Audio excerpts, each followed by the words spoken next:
Pues muy buenos días a todos y todas. Es un honor darles la más cordial bienvenida en nuestra sesión del cuarto ciclo de seminarios de Cicata Unidad Morelos. Hoy es un día muy especial porque tenemos el privilegio de contar con la participación de un experto internacional, cuya trayectoria pues, refleja el impacto de la ciencia y la tecnología pueden tener cuando se aplican con dedicación y visión.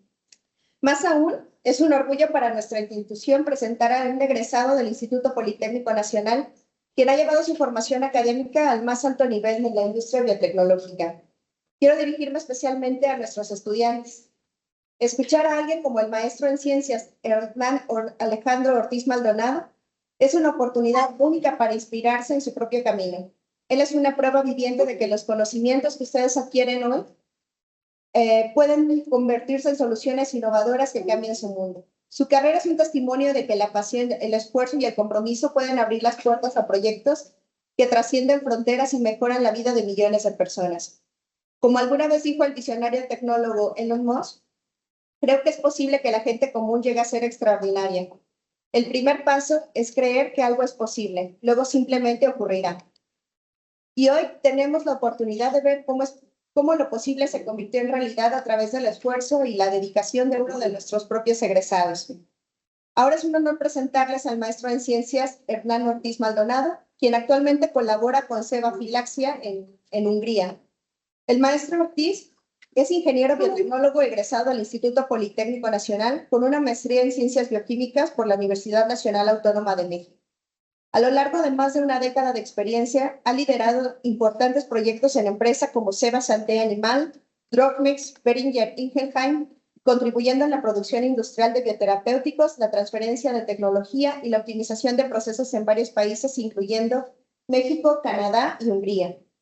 En su ponencia titulada Desafíos y soluciones en la transferencia de tecnología de bioterapéuticos, nos compartirá su vasta experiencia en la producción de vacunas y productos biotecnológicos, abordando casos prácticos y estrategias que han permitido llevar terapias innovadoras al mercado. Sin más preámbulo, los dejo en excelentes manos del maestro Hernán Ortiz. Adelante, maestro, por favor. Hola, buenos días a todos. Muchas gracias por la presentación. Bueno, pues vamos a comenzar. La presentación del día de hoy, pues como saben, es titulada Desafíos y soluciones en la transferencia de tecnología. Está enfocada a bioterapéuticos, que es a lo que me dedico. Y en el código QR que tienen allí es una trampa para que ustedes lo escaneen y le den más vistas a mi perfil de LinkedIn. Vamos a comenzar por las etapas del desarrollo del producto. Y aquí vamos a ver en dónde nos vamos a centrar en temas de transferencia de tecnología. De manera muy general, el desarrollo de un producto comienza desde descubrimiento de las partículas terapéuticas. Después del descubrimiento de las partículas terapéuticas que puede tomar varios años y que puede darse solamente, o sea, que puede darse dentro de la academia o puede darse por una combinación de la academia y la industria, o puede ser la industria que haga un scouting de la academia y busque estos grupos que han desarrollado, que han descrito moléculas que pueden tener fines terapéuticos. Una vez que esto está hecho, entra una etapa de predesarrollo. Entonces, en la etapa de predesarrollo, normalmente lo que va a pasar es que se van a generar las semillas, los bancos de trabajo, bueno, no los bancos de trabajo, se van a comenzar a generar los bancos de trabajo y se van a generar las semillas maestras que se van a usar en las siguientes etapas. En el desarrollo en laboratorio se harían las primeras pruebas para ver si es viable utilizarse como un producto. De allí sería al escalamiento a escala piloto. El escala piloto normalmente se requiere que sea representativo de la escala productiva, y la escala productiva, como su nombre lo dice, es llevar los productos a su volumen final de producción, y después de obtener los ingredientes farmacéuticos activos, se procede a la formulación y validación y la puesta en el mercado. Ahora, todo esto es solamente para darles una idea muy general de lo que vamos a hablar. La mayor parte de la conversación va a estar centrada en el escalamiento piloto y el escalamiento en producción. La columna del lado derecho, básicamente. La columna del lado izquierdo, para esta plática la vamos a dar como por sentada. Vamos a hablar muy poquito del desarrollo de laboratorio. Bien. Ahora, en términos muy sencillos, que es como prefiero las cosas, ¿qué es la transferencia de tecnología? Pues es solamente trasladar un proceso de fabricación de su etapa de laboratorio hasta la producción industrial. Eh, algo que a mí me parece muy relevante resaltar, y esto es porque la mayor parte de mi desarrollo profesional ha sido en la etapa de la producción del ingrediente farmacéutico activo, es que el escalamiento del bioproceso en sí, o sea, el escalamiento de la producción en un bioreactor es solamente una parte de la transferencia. Al inicio de mi carrera yo estaba convencido de que la transferencia y el escalamiento eran una sola misma cosa. La realidad es que no, es solamente una parte muy importante, pero solamente es una parte. Y si ustedes ven este diagrama que está aquí, es un diagrama adaptado de una página de Merck. Es para la producción de una vacuna contra influenza basada en cultivos celulares. Este pedacito que está aquí, muy pequeño, es la producción del ingrediente farmacéutico activo, la fermentación o el crecimiento celular post-infección en un bioreactor, y todo lo demás viene downstream y la formulación del producto. Ahora, cuando nosotros hacemos transferencia de tecnología, lo que queremos hacer es la transferencia de un proceso completo. El proceso completo, además del proceso de fabricación, del proceso de manufactura, incluye todas estas cosas que se tienen que especificar y se tienen que, algunas incluso desarrollar, y son parte también de la transferencia de tecnología. Además del proceso, necesitamos poder describir las materias primas y los atributos críticos de calidad de las materias primas. Necesitamos saber qué equipos vamos a utilizar. Existen básicamente dos formas o dos vertientes en las que podríamos nosotros hacer el escalamiento. Una sería que es una planta completamente nueva y vamos a construir la planta y a fabricar los equipos. Y otra es que la planta ya existe y solamente vamos a meter un nuevo producto. Para cualquiera de esos dos casos es probable que al menos se necesite un equipo nuevo y ese equipo se tiene que desarrollar. Asimismo, diseño de áreas, el desarrollo de los métodos analíticos, los registros sanitarios y algo que suele dejarse mucho de lado, pero sumamente importante para el personal de producción, son los procedimientos de operación, las técnicas de manufactura y los documentos de fabricación. Son estas cosas que suenan muy simples y que pueden ser incluso tediosas de diseñar, son la columna vertebral de tu fabricación. Si los documentos no son adecuados, una vez que la transferencia de tecnología esté terminada, producción no va a ser capaz de replicar el proceso. Entonces, esta pequeña parte es sumamente importante y es muchas veces dejada de lado. Después, una vez que ya se hizo todo esto, bueno, viene lo que muchas veces llaman CQB, que es comisionamiento, calificación y validación. Y luego, una vez que tienes los lotes de fabricación, viene la aprobación regulatoria. Entonces, esta es la forma en la que entendemos transferencia de tecnología. Es un todo de un proceso, no solamente una parte del mismo. Ahora, ¿por qué es relevante? Como ustedes saben, la industria necesita mantener una consistencia en la calidad del producto. A todo el mundo nos gusta recibir un producto que sea consistentemente efectivo. Entonces, la transferencia de tecnología ayuda a soportar esta consistencia a través de asegurar cumplimiento regulatorio, incluso expansión geográfica a través de tener sitios de respaldo. Pensemos en vacunas que son innovadoras, que se venden mucho y que son muy redituables para una compañía. Normalmente las grandes compañías van a buscar tener sitios alternos de fabricación. Entonces, esa es otra forma de transferencia de tecnología. La optimización de costos, bien, normalmente al final de la transferencia de tecnología haces toda una revisión de los costos y vienen entonces los ciclos de optimización. Facilita el manejo del ciclo de vida y vaya, tienes un registro documentado del escalamiento del proceso y básicamente como puede saber una persona 5 años después, cuando tú seas director de la compañía, ¿qué hizo esta persona cuando estaba escalando el producto?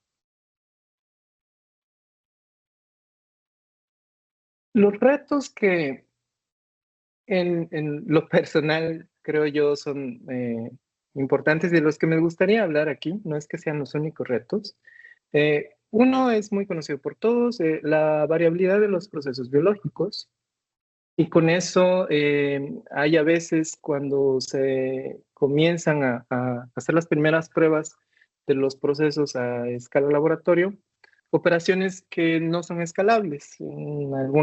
Por ejemplo, una ocasión nos tocó que un proceso de fabricación estaban controlando todo el proceso solamente con oxígeno, con solo administración de oxígeno disuelto, de oxígeno puro, perdón, a través del difusor. Entonces, suena un detalle demasiado técnico y a veces puede sonar una nimiedad. El problema es que este producto se iba a transferir a una planta que ya estaba construida, no se iban a comprar nuevos equipos, solamente se iban a utilizar los equipos que ya teníamos. Y justo este parámetro para nosotros no era escalable porque la inversión que se necesitaba en producción para que esto fuera posible era muy alta y iba a tomar mucho tiempo. Y además no era la única estrategia con la que se podía lograr el control de oxígeno disuelto. Entonces, cambiar la estrategia de control de oxígeno, iba a implicar también diferencias en el desarrollo del cultivo celular. Esta es una de las variables importantes, la variabilidad del proceso. El dimensionamiento y la selección de equipos es muchas veces un reto. Esto que dice integración aquí se refiere a que cuando nosotros transferimos un proceso, a veces, como decía, necesitamos adquirir nuevos equipos. Para adquirir esos equipos necesitamos decir qué necesitamos. Entonces, a esto se le llaman requerimientos de usuarios. Los requerimientos de usuarios pueden ser tan sencillos como una sola página o pueden ser mucho más complejos y contener diagramas y explicaciones mucho más detalladas de lo que se necesita del equipo. El detalle es que no somos especialistas en todo y es complejo a veces encontrar una persona que sepa precisamente cómo pedir lo que necesitamos de un equipo. Entonces, normalmente lo que pasa es que te sirves de otros proveedores y contratas firmas de ingeniería para que soporten esas partes de ingeniería que tú no puedes aportar. Otro reto son los métodos analíticos y la validación de los métodos analíticos. En ocasiones, en mi experiencia, los métodos analíticos, incluso cuando se tienen validados, son bastante problemáticos cuando son nuevos. Y esto tiene implicaciones en el desarrollo del producto. Es muy difícil poder terminar un escalamiento o terminar una transferencia si los métodos analíticos no están dominados. Bueno, ahora, como un caso práctico, en una de las experiencias que tuve en una compañía en México, necesitamos hacer el escalamiento de un bioreactor, que era un bioreactor que no era estándar, un bioreactor fabricado localmente. Y lo que pasó en esa ocasión es que el bioreactor se desarrolló para poder demostrar en la compañía que tenía la capacidad para fabricar una vacuna. Sin embargo, ese bioreactor no nos daba la confiabilidad a largo plazo que requeríamos. Como no nos daba la confiabilidad a largo plazo, decidimos escalar y utilizar un bioreactor de línea que la compañía había adquirido y que no utilizaba. Los problemas que enfrentamos en esa ocasión es que nunca consideramos que el almacén no iba a tener las suficientes materias primas como para mantener una producción continua. Y suena un problema muy sencillo y muy evidente. Pero cuando estás embebido en todas estas cosas y son las primeras veces que estás haciendo un escalamiento crees que es evidente que el almacén de pronto se va a dar cuenta que necesitas más materia prima. Y aunque se dan cuenta de que la materia prima está bajando y que necesitan adquirir más, no han considerado que tu demanda es mucho más alta. Entonces, es el tipo de cosas en las que la comunicación con el resto de los equipos es muy relevante. Y sobre los métodos analíticos, esto es un caso real. Lo que nos ocurrió es que hicimos este escalamiento y cuando enviamos las muestras a control de calidad nos dijo que teníamos unos rendimientos altísimos, maravillosos, que las sedes en otros países querían saber qué estábamos haciendo. Y lo que pasó en esa ocasión es que a pesar de que habían transferido el método analítico, lo que encontraron fue que el método, la referencia que estaban utilizando era una referencia incorrecta. Entonces el método en términos generales estaba bien, pero la referencia era incorrecta. Por eso la transferencia de tecnología es importante, porque justo en este proceso no hubo una transferencia formal. Se hicieron pequeños trabajos de transferencia en pequeños equipos aislados y al final no hubo un cierre y no hubo una verificación. Ahora, herramientas que nos pueden ayudar a evitar este tipo de cosas. Es importante definir los parámetros críticos del proceso, los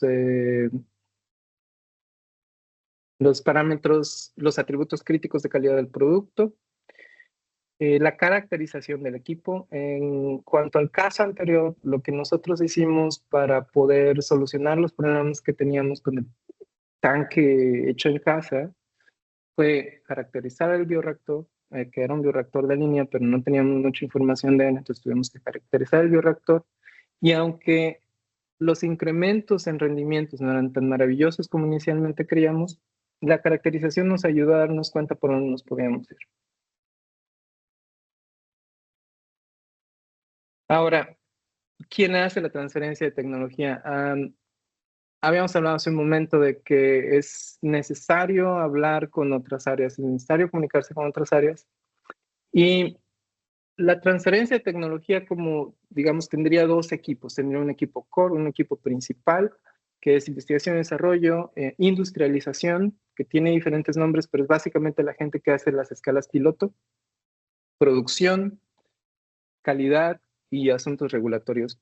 Este equipo tiene que estar muy bien comunicado y además debe tener comunicación en ciertas etapas con la gente de tráfico y distribución, que son los que van a conseguir las materias primas, comercial, que son los que te dicen necesito el producto para ayer, no para mañana, dirección, que es quien patrocina todo el trabajo, ingeniería, que son quienes te van a decir si los equipos que tienes en planta son capaces de darte lo que estás pidiendo, y mantenimiento, que al final mantenimiento durante un trabajo de escalamiento o un trabajo de transferencia tiene es muy solicitado porque muchas veces tienen que hacer pequeños cambios en los equipos que normalmente no se hacen en los productos que ya tienes en el campo. Las barreras, en mi experiencia hay algunas barreras como el background, la trayectoria, los antecedentes personales, es decir, cuál es tu formación previa y cómo esto puede complicar la comunicación. Un ingeniero químico tal vez tiene complicaciones explicándole a alguien de procurement, de compras, qué es lo que necesita y por qué lo necesita y por qué necesita ese proveedor que es tan caro y no el otro que es mucho más barato. En las prioridades, los diferentes equipos tienen diferentes prioridades, esa es una realidad y sobre todo en la industria hay un juego de prioridades y las prioridades pueden cambiar con mucha velocidad. La experiencia del equipo, sobre todo cuando se trata de nuevas tecnologías, si la gente no tiene experiencia es necesario pasar una curva de aprendizaje que puede ser bastante larga. ¿Cómo podemos trabajar con estas barreras? ¿Cómo podemos irles dando la vuelta a estas barreras? Bueno, aquí lo que puse fue como alguien que esté funcionando como un project manager. No necesitas tener como tal un project manager, pero sí necesitas alguien que haga más o menos esas tareas. que básicamente son tener reuniones regulares, programadas, en las que se habla de avances, tener herramientas en línea en las que puedas compartir documentos, que tengas un solo documento en el que la gente haga comentarios y no múltiples versiones por todos lados. Y sesiones de lecciones aprendidas, que son, por ejemplo, después de que haces un lote de escalamiento o después de que usaste un equipo por primera vez, sentarte al otro día con tu equipo de producción, con el equipo que estuvo trabajando contigo y decir, ok, bueno, ¿qué salió bien? ¿Qué salió mal? ¿Qué vamos a mantener? ¿Qué queremos cambiarle este proceso?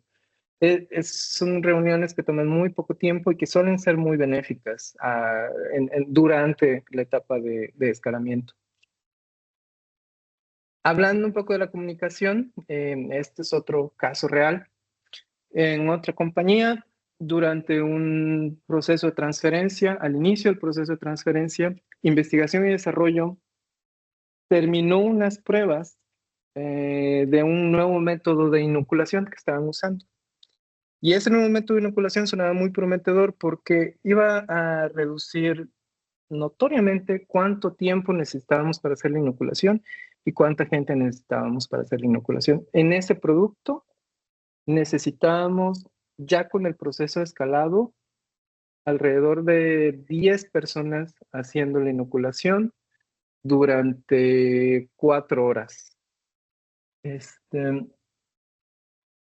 Y además, este producto se hacía en salud animal, incluso en salud humana, hay varios productos en los que todavía se utilizan o embriones de pollo o incluso animales vivos.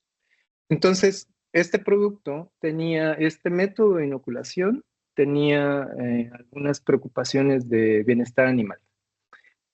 El nuevo método de inoculación no las tenía, el antiguo sí. Ahora, hicimos el cambio, salió muy bien, no bajamos en rendimiento, tampoco los mejoramos, pero tuvimos varios beneficios. Sin embargo, Asuntos Regulatorios no estuvo enterado. Y el tema fue que una vez que Asuntos Regulatorios se entera, tenemos que empezar con una serie de comunicados y comunicaciones oficiales con entidades regulatorias, porque era un escalamiento y se iba a hacer un registro, pero ellos estaban bajo el entendido de que esta parte del proceso me va a cambiar. Entonces, había mercados en los que no era un problema, y había mercados en los que había que preguntar, y había mercados en los que era claro que necesitábamos pasar por etapas adicionales para demostrarles que el producto era equivalente. Entonces, de nuevo, esto es un caso de falta de comunicación, tomar una decisión que aparentemente es una muy buena decisión, nos funcionó mucho, nos ahorró dinero, sin embargo, nos causó toda una serie de inconvenientes y un estrés innecesario al final. Y bueno, todo salió bien al final. El producto está registrado y se está vendiendo. Pero, ¿qué hubiera evitado todo esto? Justo estas sesiones. Aún teniendo estas sesiones de revisiones, de informes de avances, estas cosas llegan a pasar.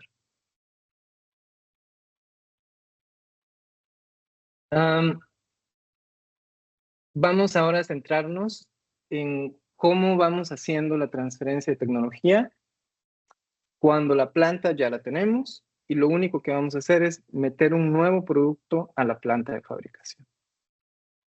Entonces, para que esto sea exitoso, el área que se encarga de hacer la transferencia de la escala piloto a la escala industrial debe estar involucrada desde temprano, desde el desarrollo del proceso, desde el desarrollo del producto. Este involucramiento es como un experto en la materia.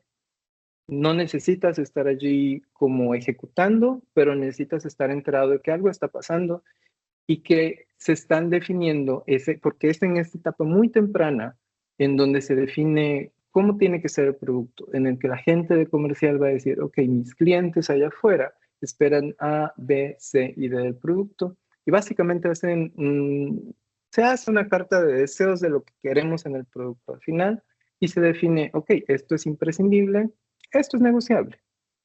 Entonces, tienes un producto mínimo viable y ese es el que tienes que asegurar que vas a tener, y tienes otras características del producto que podrías negociar.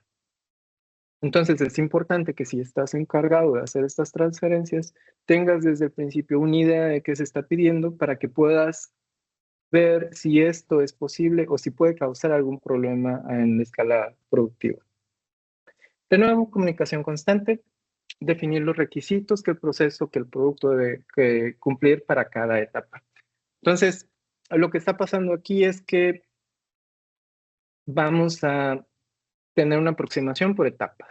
Entonces, esto hace un poco referencia a las primeras diapositivas.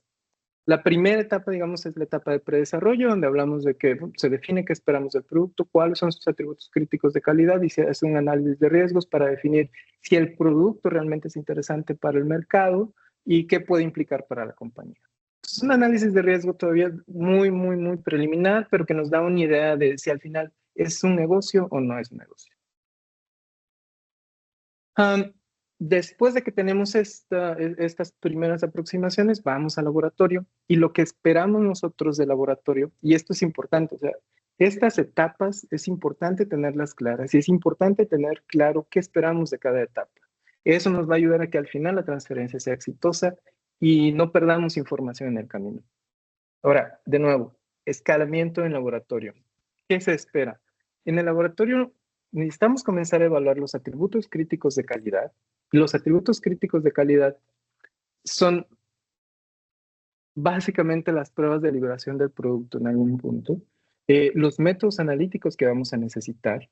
Necesitamos comenzar a trabajar con que esos métodos sean repetibles en distintas personas, o sea, que distintas personas tengan resultados similares.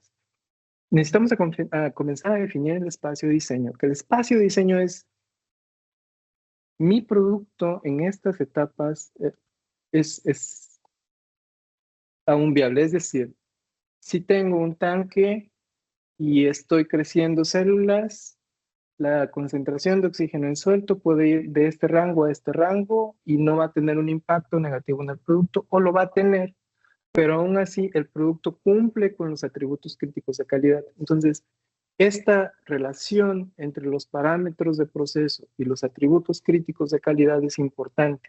Y comenzar a vislumbrar en qué espacio me puedo mover en proceso también es importante. Entonces, eso inicia desde aquí. Y los prototipos. Esta es la primera etapa en la que tienes prototipos. Necesitarías generar prototipos para comenzar a hacer tus pruebas clínicas, no clínicas, tus pruebas preclínicas, tus pruebas en animales, y observar qué efectos hay y si esto va a ser o no viable. Entonces, cada etapa también tiene una evaluación de viabilidad. Definir las cosas que esperas de cada etapa no es ocioso. También es importante saber que si hay algo que no puedes lograr en una etapa, el producto en esa etapa se puede morir. O puede regresar a la etapa anterior para hacer algo de desarrollo. Terminamos en el laboratorio y nos vamos a un escalamiento intermedio. Este escalamiento intermedio me refiero a una etapa que es representativa de la escala industrial. Normalmente hablamos de un orden de magnitud, ¿no? 10 veces menos. Ese es el escenario ideal, no siempre se tiene y a veces incluso se dispone de equipos de producción. Entonces hay muchas maneras de hacerlo, pero el escenario ideal es ese, tenerlo un orden de magnitud de diferencia. Ok, y en esta etapa nos vamos a dedicar a encontrar posibles problemas para producción. Ya estamos más cerca de la etapa productiva y en estos laboratorios normalmente hay personal que tiene experiencia hasta la producción. Entonces este personal ya puede ver algunas otras cosas que en el laboratorio no estás viendo. Comenzamos a ver si los rendimientos que obtuvimos anteriormente los estamos repitiendo, probablemente sean menores, y qué esperaríamos una vez que se escale a la escala final. Comenzamos a ver si los parámetros de control son posibles, si supongamos que es un producto que tiene una termoinducción y el producto normalmente crece a 37 grados centígrados y necesitas hacer una termoinducción a 70 grados centígrados. Y tú quieres que esta termoinducción dure 5 minutos y en laboratorio eres capaz de lograr los 5 minutos. Y si pasa de 5 minutos tiene un efecto detrimental y pierdes títulos. Esto no se puede lograr a escala productiva normalmente porque los tanques a ese volumen no elevan su temperatura tan rápido, no es físicamente posible. Entonces es el tipo de cosas que a veces pueden parecer obvias, pero no lo son. Y son ese tipo de cosas como, ok, este parámetro de control es escalable, ese en particular no lo es, pero probablemente hay otros que sí. De nuevo, aquí hay prototipos, porque ya se considera un producto que es representativo de la escala final, entonces aquí se hacen nuevos prototipos y aquí comienzan las estabilidades. Entonces comienzas a hacer estabilidades con tus prototipos, que es llevarlos a, pueden ser estabilidades aceleradas en cámaras con temperaturas elevadas, o pueden ser también al mismo tiempo solamente estabilidades de vida de anaquel, que literal se dejan en un anaquel. Ahora, etapa industrial. Terminamos ya de hacer las pruebas con nuestro reactor representativo y ahora nos vamos a ir a producción. Y vamos a disponer del tiempo de producción, vamos a sacar y vamos a dejar de fabricar y vamos a dejar de hacer dinero porque vamos a hacer una transferencia. Entonces tiene que estar muy bien planeado, tiene que haber un plan de transferencia y tiene que haber fechas. Necesitamos documentación ya, necesitamos tener la documentación de fabricación, los procedimientos normalizados de operación que la gente vaya a necesitar para los equipos, si es que hay equipos nuevos o si es que hay etapas nuevas en el proceso, las técnicas de manufactura, que son los documentos que te describen qué vas a hacer, cómo lo vas a hacer y qué parámetros vas a registrar. Necesitas entrenar al personal y es una combinación. Hay cosas en las que podrás entrenarlos antes de la transferencia y hay cosas que se tendrán que hacer durante. Y aquí comienzas con lotes de ingeniería. Por definición, los lotes de ingeniería son lotes que no cumplen GMP, que no necesariamente cumplen las buenas prácticas de manufactura. ¿Por qué? Tú quieres fabricar cosas que cumplan con las buenas prácticas de manufactura, pero cuando estás haciendo un producto por primera vez a escala industrial, puede pasar que el equipo no hace lo que creíste que debería hacer, o el equipo que estás usando tiene una función que jamás has usado, pero que se supone que está allí, y cuando lo intentas usar para tu nuevo producto, no funciona. Y la temperatura se eleva. O tienes que enfriarlo cuando normalmente no tendrías que hacerlo. Entonces, todas estas desviaciones pueden hacer que tu ingrediente farmacéutico activo quede fuera de los parámetros que tú colocaste en tu registro. Entonces, ese producto no se puede vender y por eso se consideran los lotes de ingeniería como lotes que no necesariamente cumplen con las buenas prácticas de manufactura. Estos lotes de ingeniería, si tienen estas desviaciones, no se pueden ir a venta. Puedes hacer cualquier otra cosa con ellos. Incluso si quieres, puedes jugar con estabilidades o hacer otros experimentos, pero no se pueden ir a venta. Después de eso, bueno, necesitas fabricar, ya tienes tu farmacéutico, tu ingrediente activo, ahora necesitas fabricar tus graneles. Tus graneles son el producto formulado, lo pones en viales y no le llamamos producto terminado porque no lleva etiqueta, no va en su cajita, no lleva su instructivo. El producto terminado es el que compras en la farmacia. El granel es el envase llenado. Normalmente es aceptable un tercio del volumen final. Y también en esta etapa tienes que empezar con la calificación del proceso. Entonces ya hiciste el comisionamiento, que es la puesta en marcha de tus nuevos equipos, si es que adquiriste uno. Y si no adquiriste nuevos equipos, qué bueno, pero de todas maneras tienes que calificar tu proceso porque es un proceso nuevo.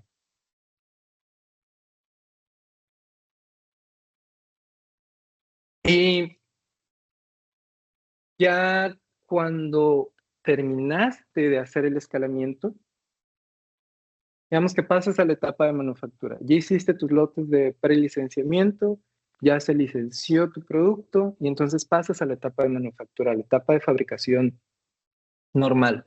Sin embargo, son los primeros lotes de fabricación. Entonces, aunque ya terminaste la transferencia, los primeros lotes de transferencia, como responsable de la transferencia, el producto sigue siendo nuevo para producción. Como responsable para transferencia, todavía tienes que dar soporte. Entonces, normalmente lo que se hace es, ok, 3 lotes a escala industrial, y una vez que tengas tus 3 lotes a escala industrial, el producto es completamente tuyo, vamos a cerrar los controles de cambio. No sé si están familiarizados, pero en los controles de cambios son documentos en los que tú declaras todas las cosas que vas a cambiar en tu área, declaras por qué, declaras cómo lo vas a hacer y declaras las fechas en las que va a ocurrir. Entonces, cuando tú metes un nuevo producto a una planta que ya tiene un registro y que ya cumple con buenas prácticas de manufactura, hay entidades regulatorias a las que tú les tienes que notificar, oye, voy a meter una nueva semilla viral a una planta que tú ya me evaluaste, entonces quiero saber si me autorizas. Normalmente te van a autorizar, pero tienes que avisar, estás obligado a avisar. Y dentro de ese aviso tiene que estar también registrado en tu propio sistema de control de calidad, tu sistema de aseguramiento de la calidad, y la forma de registrarlo es el control de cambios. Entonces, en el control de cambios tú dices, vamos a hacer todo esto, le tenemos que avisar a toda esta gente, vamos a hacer todos estos cambios.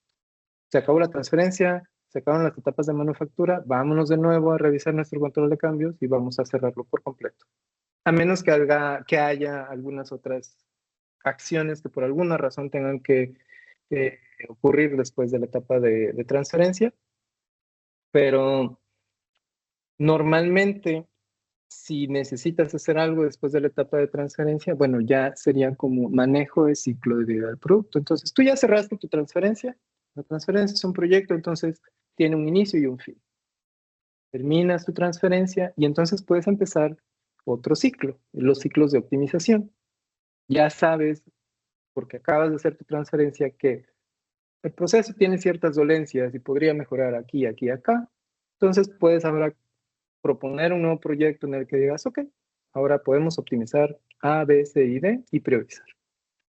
Pero la transferencia se cierra allí. Tenemos poco tiempo, entonces, hablando un poco de planes de transferencia, un caso práctico.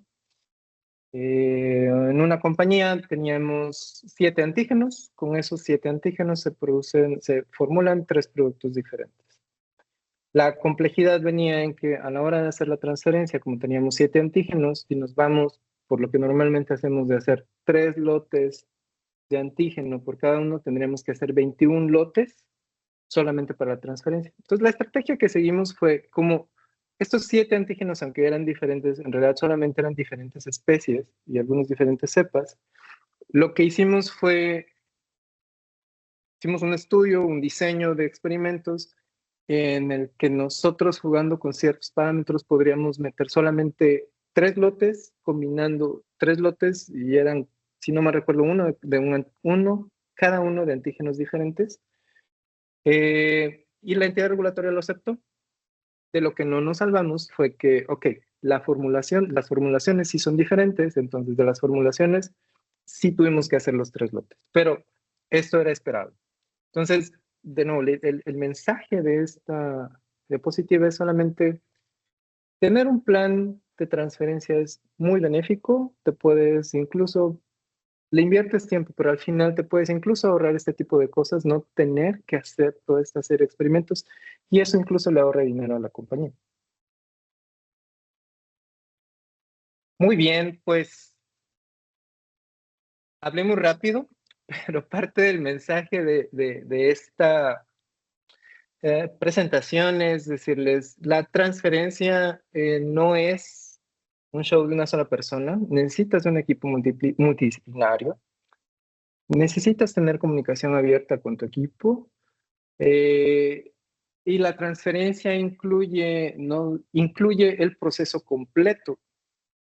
Incluso aquí le pongo como periferia del proceso, que son materias primas, documentación y todas estas cosas que parecen pequeñas y que normalmente no vemos cuando hablamos de un proceso.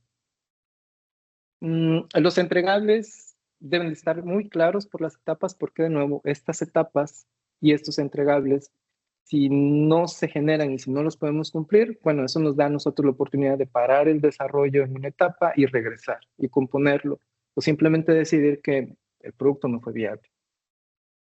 Hay un comentario de algo que tengo ahorita muy presente, es uno de los problemas comunes ya en etapas productivas es que tenemos dependencias de un solo proveedor. Por ejemplo, de medio cultivo. Es muy común que solamente podamos usar un medio de cultivo para la fabricación.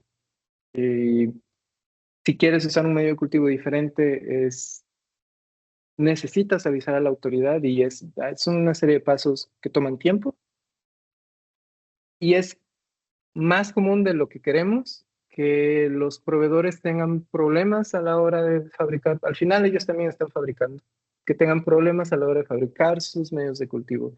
Entonces hay desabasto de medios de cultivo y en ocasiones no hay desabasto, pero hay medios de cultivo en los que cambiaron un componente que idealmente es equivalente, pero que por alguna razón tiene un impacto en tu producto. Entonces, estas dos cosas que les comento son casos reales que yo he vivido y encontrar que el fabricante cambió un componente del medio de cultivo es muy difícil.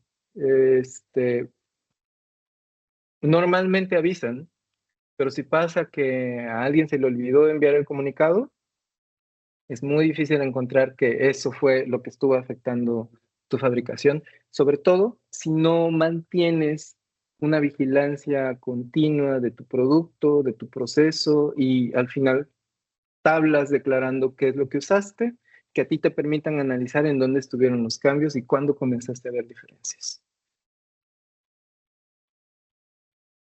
Y vaya, los documentos recomendados. El que más recomiendo es el primero, esta guía de ISPE, porque está basada en estas guías de ICH.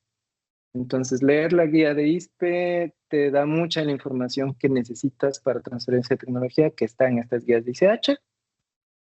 Pero si tienes tiempo y ganas, pues vale la pena que también le des una revisada de esas guías de ICH. Y aquí está un QR para que descarguen el PDF de esta presentación, si así lo quieren, y mi liga a LinkedIn.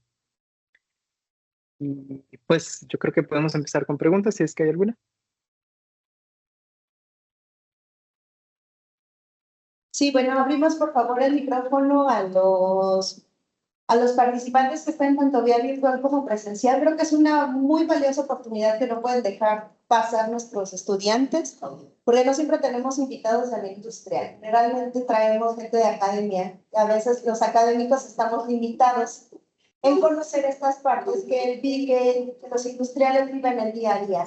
Entonces, si tienen interés en la parte de la industria, aprovechen esta oportunidad de hacer sus preguntas. Abrimos la palabra a nuestro director, el doctor Paul Mondragón Terán.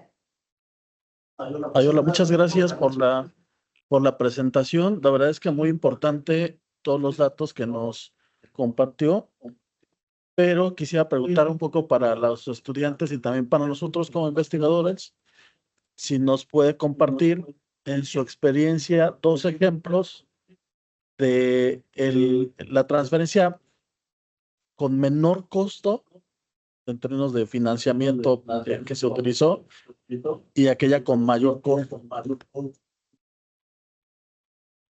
Sí, porque cuando hacemos nuestros experimentos en laboratorio es lo último en lo que pensamos, ¿no? Por favor, si fuera posible. Gracias. En cuanto a montos, porque el término transferencia también puede ser muy amplio y la transferencia más barata que yo he visto ha sido solamente el costo del medio de cultivo, que es un costo que de todas formas la compañía tiene que pagar. En ese caso eran, si no me equivoco, en ese tiempo, 3,000 pesos por litro. Y estamos hablando de un lote de 1,000 litros.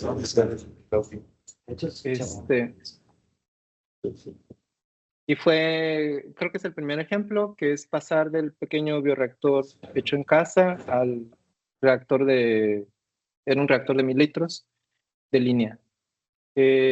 Lo más caro fue construir una planta completa. Entonces, no recuerdo ahorita la cantidad, pero está en el orden de los 20 millones de dólares. Y para una planta completa está barato, porque era mucho acero inoxidable, pero no había tanta automatización.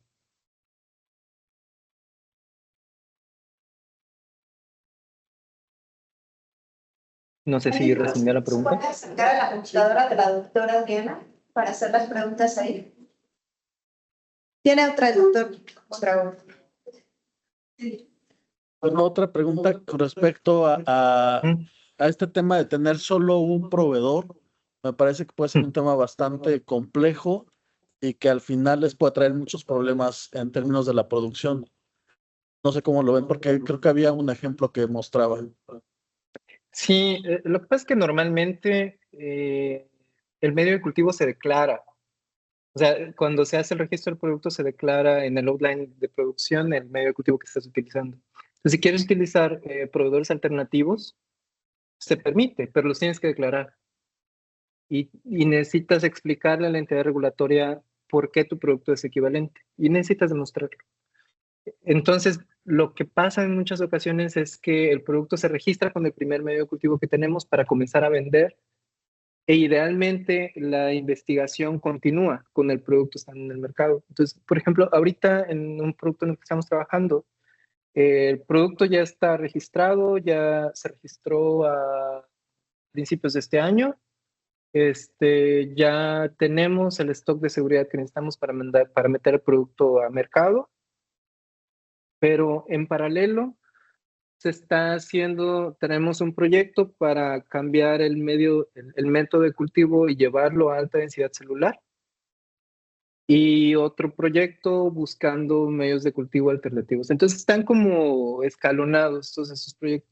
Justo como la filosofía de la industria es llevarlo al mercado tan rápido como sea posible, de manera segura, claro, y de manera segura muchas veces implica con lo primero que funciona y después comenzamos a optimizar. Pero el riesgo es enorme, sí. Sí, claro. Oye, y un favor, no sé si podamos comprometernos a eso. La verdad es que me parece muy interesante el hecho de que a partir de un solo parámetro de proceso, llámese, por ejemplo, difusión de oxígeno o la transferencia del KLA, eh, cómo esto fue una limitante para la transferencia de una tecnología. No sé si podamos, como una revisión de un ejemplo, de un caso ejemplo, para nuestros estudiantes desde el punto de vista de ingeniería y de costos incluso. No sé si tenga tiempo y, pues voluntad de hacerlo.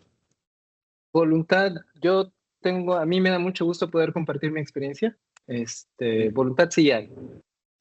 Tiempo, yo creo que lo podemos organizar. Yo con mucho gusto. Muchas gracias. Yo tengo una pregunta que me voy a animar a tratar de leer la mente de los estudiantes, porque están un poco tímidos. A ver, yo me pongo en el papel de una estudiante del posgrado de vacunas y bioterapéuticos y de repente escucho un seminario de ya todo un caso de éxito, ¿no? Del líder en cebafilaxia en Hungría y me pregunto cómo puedo hacer yo para llegar ahí. Me gustaría atravesar ese camino, pero mis profes me podrán enseñar inmuno, me podrán enseñar cómo hago una BLP, pero esta parte del proceso no lo conocen. ¿Cómo puedo yo hacer como estudiante, en tu experiencia, para llegar a donde tú estás y transitar ese camino? ¿Cómo fue tu experiencia y cómo puedo hacerle yo como estudiante para poder salir del país y llevar en alto la ciencia que aprendí en México? Bueno, creo que una de las cosas importantes es mantener el contacto constante con la industria. Platicamos un poco de eso antes del inicio de esta conversación. Si tu idea es hacer un posgrado y luego ir a la industria, entonces es importante que en la medida de lo posible busques mantener cierto contacto con la industria. Hay grupos de investigación que suelen tener vinculación con la industria y si lo que buscas es eso, creo que sería bueno darles un vistazo y ver qué de allí es interesante para ti. Esa es una en cuanto a estudiantes de posgrado. En cuanto al inicio de tu carrera, yo no sé cuántos de los estudiantes hayan primero trabajado y luego empezado la maestría, cuántos se hayan ido directo a la maestría o maestría doctorado. Es muy variable, pero mi experiencia fue primero irme a trabajar unos años, luego irme a la maestría, luego regresar a trabajar Y eso me ayudó a mantener cierto contacto con la industria y la verdad me facilitó mucho encontrar trabajo después de salir de la maestría. He visto el otro caso también, irse primero al posgrado y luego ir a la industria. Si le soy muy sincero, en mi experiencia, llegar a la industria como doctor sin experiencia previa es posible, pero los puestos son pocos. Entonces, es posible, sí, en México es posible, pero está muy competido. Los puestos son pocos. Creo que es un poco más sencillo fuera del país. Entonces, las ventajas que puedes encontrar, si tú quieres hacer un doctorado y te quieres ir a la industria después, de nuevo, es importante que busques mantener cierto contacto con la industria y hagas contactos dentro de tu posgrado con gente que sabes que está en la industria. Pues si te vas al extranjero a hacer un doctorado, en muchos países tienen una vinculación muy fuerte de industria-academia. Pues no es imposible, solamente es como importante que vayas encaminando las cosas de esa forma. Muchas gracias. Y, no, ¿de qué? Voy a leer una pregunta del chat. ¿Cómo podemos aprovechar nuestra estancia académica en un posgrado para no solo fortalecer nuestras habilidades en Medical Affairs, sino también aprender a gestionar presupuestos, integrar conocimientos clínicos y regulatorios, mejorar la comunicación científica y desarrollar un enfoque estratégico que nos permita manejar situaciones de escalamiento de una manera efectiva, siendo capaces de colaborar con diferentes áreas dentro de la industria farmacéutica? Wow, compleja, Hernán. Compleja pregunta. Ok, vamos a empezar por el final.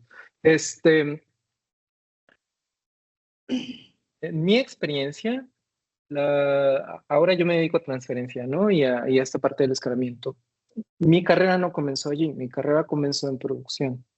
Si puedes comenzar tu carrera en la parte de escalamiento, qué padre, a mí me encanta, pero es bien benéfico que tengas contacto de verdad con producción. Es muy importante porque te da una ventaja, incluso te da una ventaja competitiva cuando te quieres dedicar a esto, porque conoces los problemas que se viven allí.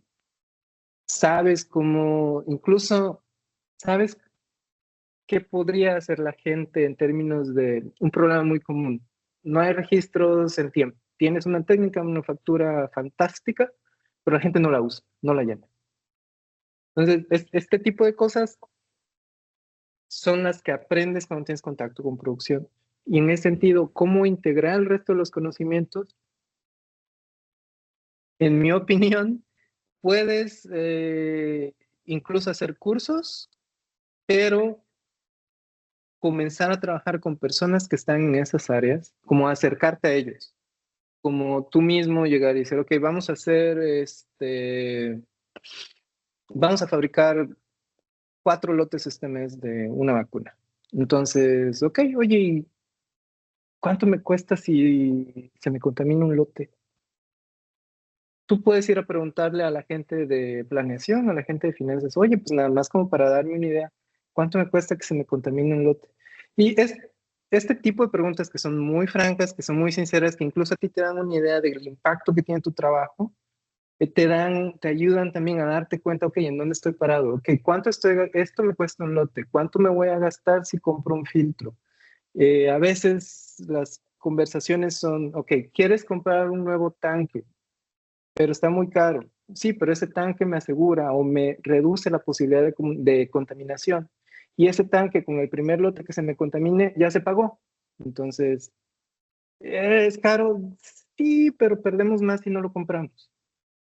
Mm, estoy leyendo de nuevo, perdón. Sí. ¿Alguien más? Creo que...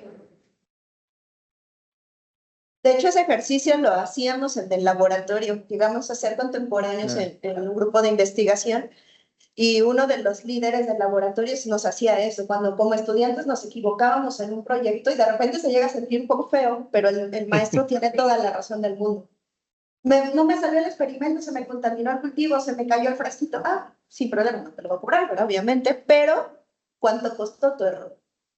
¿Cuánto costó en términos de materiales? ¿Cuánto costó en términos de horas hombre? ¿Y a cuánta gente atrasaste tú en? Y entonces es como un wow, o sea, no es de que nada más me haya equivocado, sino que mi error tiene un impacto. Mucha razón, Hernán, gracias. Por ahí Alejandra está escribiendo otra pregunta, ¿alguien más por aquí?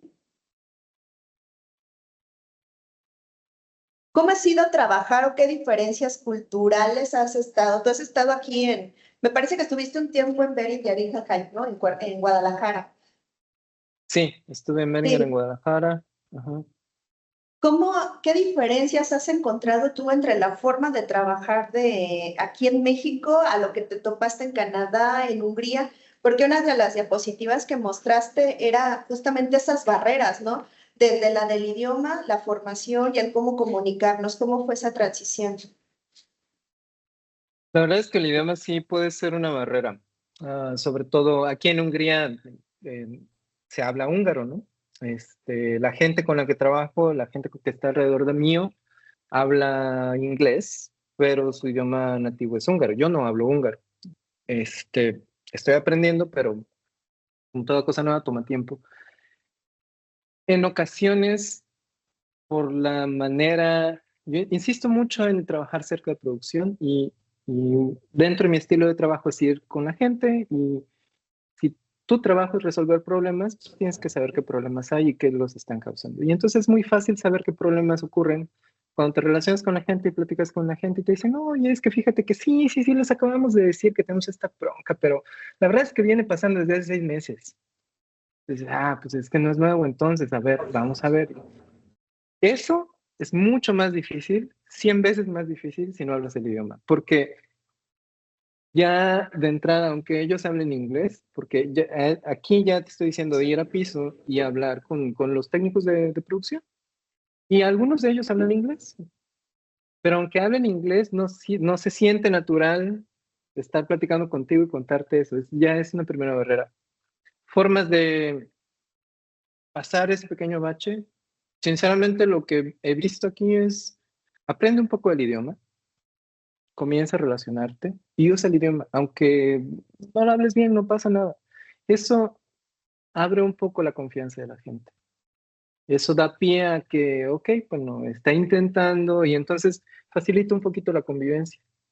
Y en mi experiencia ha estado funcionando. Por supuesto, toma mucho más tiempo, pero funciona. Otras diferencias que he visto, la gente es más directa y cuando están de vacaciones, están de vacaciones. Si tú les mandas un correo y dice allí que están de vacaciones, no te van a contestar.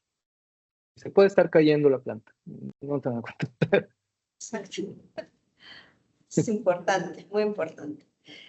Voy a leer otra pregunta del chat. ¿Qué oportunidades ve para el país para aumentar la capacidad de producción de vacunas y cuáles serían las principales barreras de la industria local para consolidarse como actor clave en la manufactura de biológicos? Esa es la plática de Laura, ¿no? Este, en mi opinión, en México hay bastante experiencia, o sea, hay bastante conocimiento. Los profesionales que yo conozco en industria farma y en investigación en México son tanto más capaces que los profesionales que conozco de Canadá, Estados Unidos, Alemania, Hungría. No hay una diferencia en cuanto al nivel de conocimientos. Lo que hace falta a veces es que las compañías transnacionales normalmente tienen tienen zonas de interés. Entonces, México normalmente es visto como una zona de interés como manufactura, no es visto como una zona de interés para desarrollo. Ventajas es, si eres una zona de interés para manufactura, va a haber transferencias. Entonces, si te quieres dedicar a transferencias, es relativamente, no sencillo, pero es posible, sí hay, sí pasan. Si te quieres dedicar a transferencia, pero desde el inicio del producto, esas sí no son muchas. Em, Déjame, creo que aquí puedo ver la pregunta. Las principales barreras de la industria local, yo creo que hay muchas barreras económicas. No sé ahorita Hace unos años había algunos apoyos, y ya nos vamos a meter en temas de eliminación de algunos fondos, pero hace algunos años había algunos fondos que utilizaban las industrias justo para el desarrollo de estas cosas. Y eran fondos como de un gasto compartido. Había una parte que daba el gobierno federal y una parte que la industria tenía que demostrar que gastaba. Esos fondos ya no existen desde hace algunos años. No sé si fueron reemplazados, pero desde mi perspectiva, el económico es una de las barreras.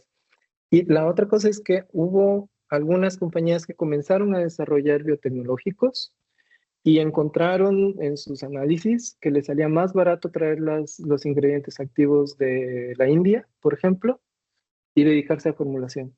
Y como no había en ese momento, te hablo de hace algunos años, no había incentivos en el país para fomentar el desarrollo, entonces la compañía no tenía una razón para querer desarrollar si iba a ser más dinero más rápido solamente trayendo el ingrediente activo.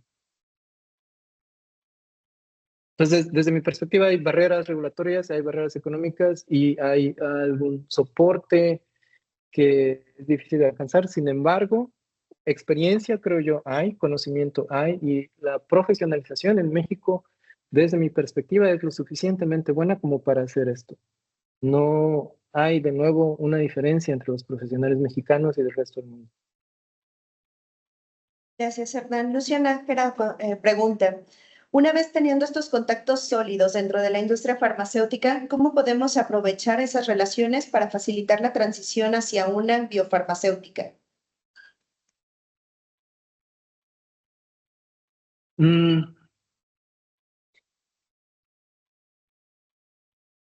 Es una buena pregunta. Estoy intentando recordar qué he hecho, pero lo que podría decir es que al final, como se tratan de relaciones humanas y de posibilidades que se abran en la industria,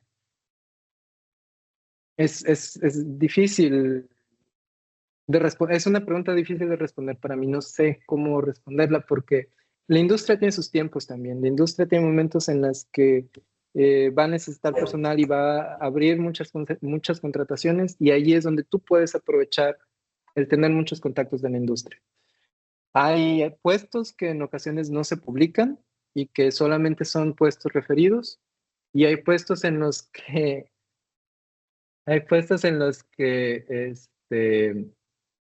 contratan a compañías que se dedican justo a buscar gente con experiencia. Entonces allí es donde mi trampa de mandarles mi liga de LinkedIn nos ayuda mutuamente porque entonces tenemos más conexiones en LinkedIn y somos más visibles para los reclutadores. Este, y al final no te enemistas con nadie.